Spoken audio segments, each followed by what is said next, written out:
তুমি আমার হাজবেন্ড এটা পরিচয় দিতে আমার আর কোনো সমস্যাই রইল না। আমি এখন প্রাউডলি বলতে পারবো যে আমার হাজবেন্ড একজন এডুকেটেড পারসন।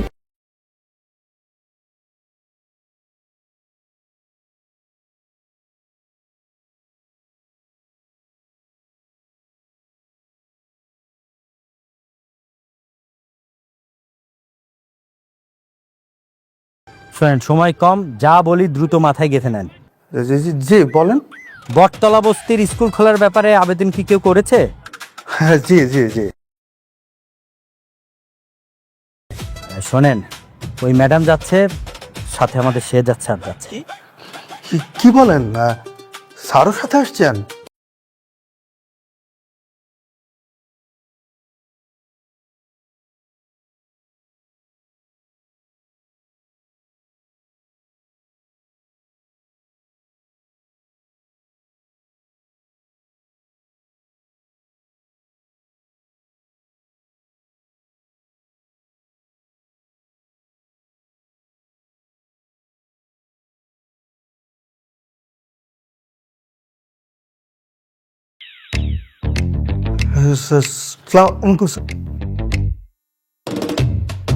সালাম আলাইকুম ম্যাডাম।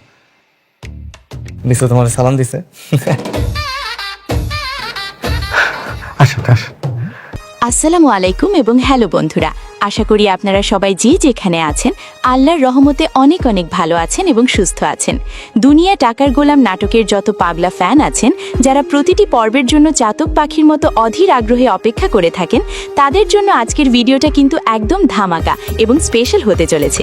হ্যাঁ বন্ধুরা, আপনারা অনেকেই অধীর আগ্রহে জানতে চেয়েছেন যে দুনিয়া টাকার গোলামের ১৩ নম্বর পর্বটি আসলে কবে আসতে চলেছে, কোন চ্যানেলে সবার আগে এই ধামাকা পর্বটি দেখতে পাবেন এবং ১২ নম্বর পর্বে ঠিক কি কি মারাত্মক কাণ্ড ঘটেছে তা নিয়ে আজকের এই ভিডিও।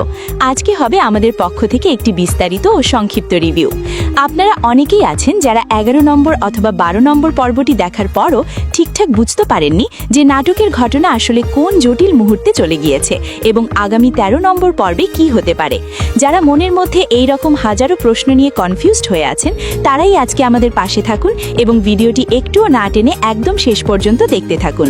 আমি আশা করি আজকের এই পুরো ভিডিওটি দেখার পর আপনাদের মনের সব কনফিউশন দূর হয়ে যাবে এবং আপনারা একদম পরিষ্কারভাবে জানতে পারবেন যে এই জনপ্রিয় নাটকের পরবর্তী ১৩ নম্বর পর্বটি ঠিক কবে আপলোড হতে যাচ্ছে। ভিডিওর মূল আলোচনায় যাবার আগে আপনাদের কাছে আমার ছোট্ট একটি অনুরোধ। আপনারা আমাদের এই ভিডিওটি এখন পৃথিবীর কোন স্থান থেকে দেখছেন, অর্থাৎ বাংলাদেশের কোন জেলা থেকে দেখছেন অথবা দেশের বাইরে অন্য কোন দেশ থেকে আমাদের সাথে যুক্ত আছেন, তা অবশ্যই এখনই ঝটপট কমেন্ট করে আমাদের জানাবেন। কারণ আপনারা যারা যারা কমেন্ট করবেন, আমরা আমাদের পরবর্তী ভিডিওতে আপনার নাম এবং আপনার প্রিয় জেলার নামটি আমাদের চ্যানেলে সবার সামনে সুন্দর করে ফুটিয়ে তুলব। যেমন আমাদের আগের ভিডিওতে কারা কারা কমেন্ট করেছেন, চলুন একটু দেখে নেওয়া যাক। আমাদের আগের ভিডিওতে কমেন্ট করেছেন খুলনা থেকে রাশেদ ভাই, বগুড়া থেকে ফিরোজ ভাই, ঝিনাইদহ থেকে লামিয়া আপু এবং আমাদের চায়ের দেশ সিলেট থেকে কমেন্ট করেছেন মরিয়ম আপু। শুধু দেশের ভেতর থেকেই নয় বন্ধুরা, আমাদের চ্যানেলের ভিডিও কিন্তু দেশের বাইরে থেকেও অনেকে নিয়মিত দেখছেন। যেমন সৌদি আরব ও দুবাই থেকে আমাদের ভিডিও দেখছেন আব্দুর রশিদ ভাই এবং মালয়েশিয়া থেকে প্রবাসের শত ব্যস্ততার মাঝেও আমাদের ভিডিও দেখছেন আমাদের করিম ভাই। আপনাদের সবাইকে আমাদের চ্যানেলের পক্ষ থেকে অসংখ্য ধন্যবাদ। তো বন্ধুরা, এর পরের ভিডিওতে দেখা যাক আপনার নামটি আসে কিনা। আমরা আমাদের সর্বোচ্চ চেষ্টা করব আপনার নাম এবং আপনার প্রিয় জেলার নামটিও আমাদের ভিডিওতে সবার সামনে তুলে ধরতে। তাই আর একদম দেরি না করে এখনই অত্যন্ত গর্বের সহিত আপনার সুন্দর নামটি এবং আপনার নিজের জেলার নামটি কমেন্টে লিখে ফেলুন। তো চলুন বন্ধুরা, আর একদম কথা না বাড়িয়ে শুরু করা যাক আমাদের ১২ নম্বর পর্বের সেই ধামাকা ও সংক্ষিপ্ত রিভিউ দিয়ে। গল্পের শুরুতেই আমরা দেখতে পাই একটা দারুণ মোড়। গোলাম যে আসলে একজন শিক্ষিত ছেলে, সে যে একজন পুরোপুরি এডুকেটেড পারসন, এই সত্যটা যখন সবাই জানতে পারে, তখন চারপাশের মানুষ তাকে বাহবাহ দেওয়া শুরু করে। সবাই গোলামের প্রশংসায় পঞ্চমুখ হয়ে ওঠে। শুধু কি বাইরের মানুষ? না বন্ধুরা, গোলামের বউ কিন্তু তাকে শিক্ষিত জেনে এবার নিজের স্বামী হিসেবে মেনে নেওয়া শুরু করে। সে এখন সবার সামনে সামনে বেশ গর্বের সহিত মাথা উঁচু করে বলতে পারবে যে হ্যাঁ, গোলাম তার স্বামী।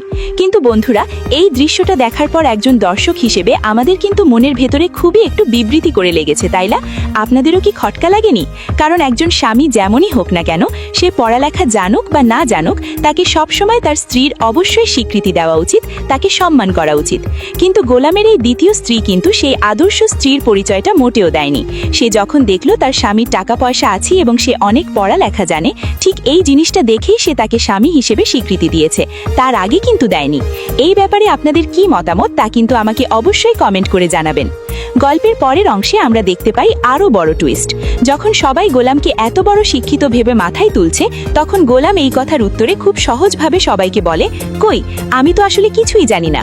ওই দিন স্নেহাকে যখন গুন্ডারা কিডন্যাপ করে নিয়ে গিয়েছিল, তখন আমি তো ভয় পেয়ে হঠাৎ করে মনের ভুলে কি একটা পাসওয়ার্ড দিয়েছিলাম, কিন্তু ভাগ্যবশত সেই পাসওয়ার্ডটাই ওদের লকের সাথে হুবহু মিলে গিয়েছে।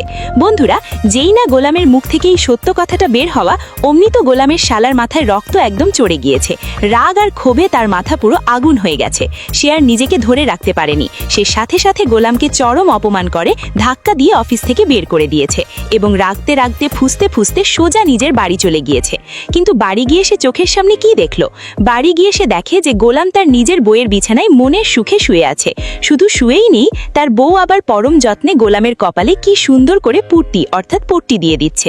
ওরে বাপরে বাপ! এই দৃশ্য দেখার পর কি আর গোলামের শালার মাথা ঠিক থাকে?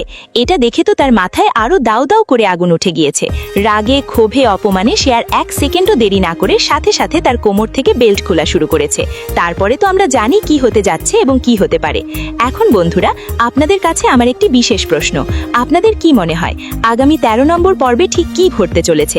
গোলামের শালা কি রাগের মাথায় গোলামকে ওই বেল্ট দিয়ে খুব মারধর করবে, নাকি গোলামের বউ মাঝখানে এসে গোলামকে বাঁচানোর চেষ্টা করবে, অথবা গোলাম কি আবারও তার কোনো অদ্ভুত বুদ্ধির জোরে এই যাত্রায় বেঁচে যাবে? কাহিনী আসলে কোন দিকে মোড় নিতে পারে বলে আপনারা মনে করছেন? আগামী পর্বে ঠিক কি হতে যাচ্ছে, আপনাদের মনে কি আইডিয়া আসছে, তা অবশ্যই এখনই কমেন্ট বক্সে লিখে আমাদের সাথে শেয়ার করুন। আমি আপনাদের সবার কমেন্ট পড়ার জন্য অধীর আগ্রহে অপেক্ষা করছি। আর এই ধামাকা 13 নম্বর পর্বটি সবার আগে কোন চ্যানেলে এবং কোন দিন আসছে তা জানতে হলে আমাদের সাথেই থাকুন। ভিডিওটি ভালো লাগলে অবশ্যই একটি লাইক এবং বন্ধুদের সাথে শেয়ার করতে ভুলবেন না। ধন্যবাদ সবাইকে। আল্লাহ হাফেজ।